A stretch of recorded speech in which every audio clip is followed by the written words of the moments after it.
13वां अध्याय। विदुर जी के उपदेश से धृतराष्ट्र और गांधारी का वन में जाना। सूत जी कहते हैं, विदुर जी तीर्थ यात्रा में महर्षि मैत्रेय से आत्मा का ज्ञान प्राप्त करके हस्तिनापुर लौट आए। उन्होंने जो कुछ जानने की इच्छा थी वह पूर्ण हो गई थी। विदुर जी ने मैत्रेय ऋषि से जितने प्रश्न किए थे उनका उत्तर सुन के पहले ही श्री कृष्ण में अनन्य भक्ति हो जाने के कारण वह उत्तर सुनने से उपराम हो गए।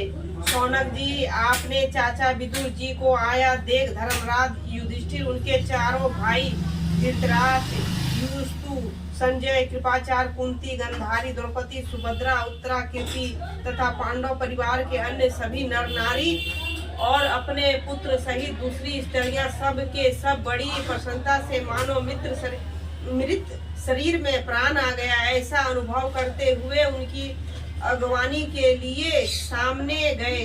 यथा योग आलिंगन और प्रणाम आदि के द्वारा सब ने उनसे मिले और विरह जनित उत्कंठ से कतार होकर सबने प्रेम के आंसू बहाए।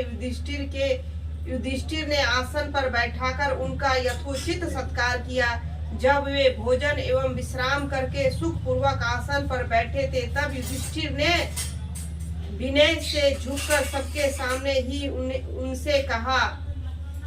युधिष्ठिर ने कहा, चाचा जी, आप जैसे पक्षी अपने अंडों को पंखों की छाया के नीचे रखकर उन्हें सेते और बढ़ाते हैं, वैसे ही आपने अत्यंत वात्सल्य से अपने कर कमलों की छत्र छाया में हम लोगों को पाला पोसा है।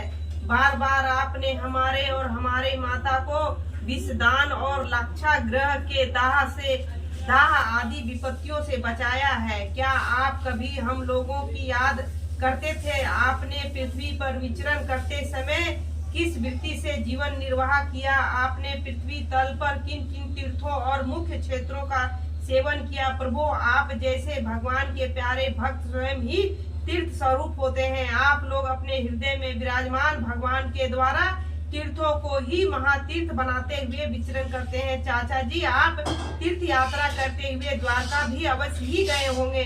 वहाँ हमारे सुदेश भाई बंधु यादव लोग, जिनके एकमात्र आराध्य देव श्री कृष्ण है, अपनी नगरी में सुख से तो है न। आपने यदि जाकर देखा नहीं होगा तो सुना तो अवश्य ही होगा। हो गया।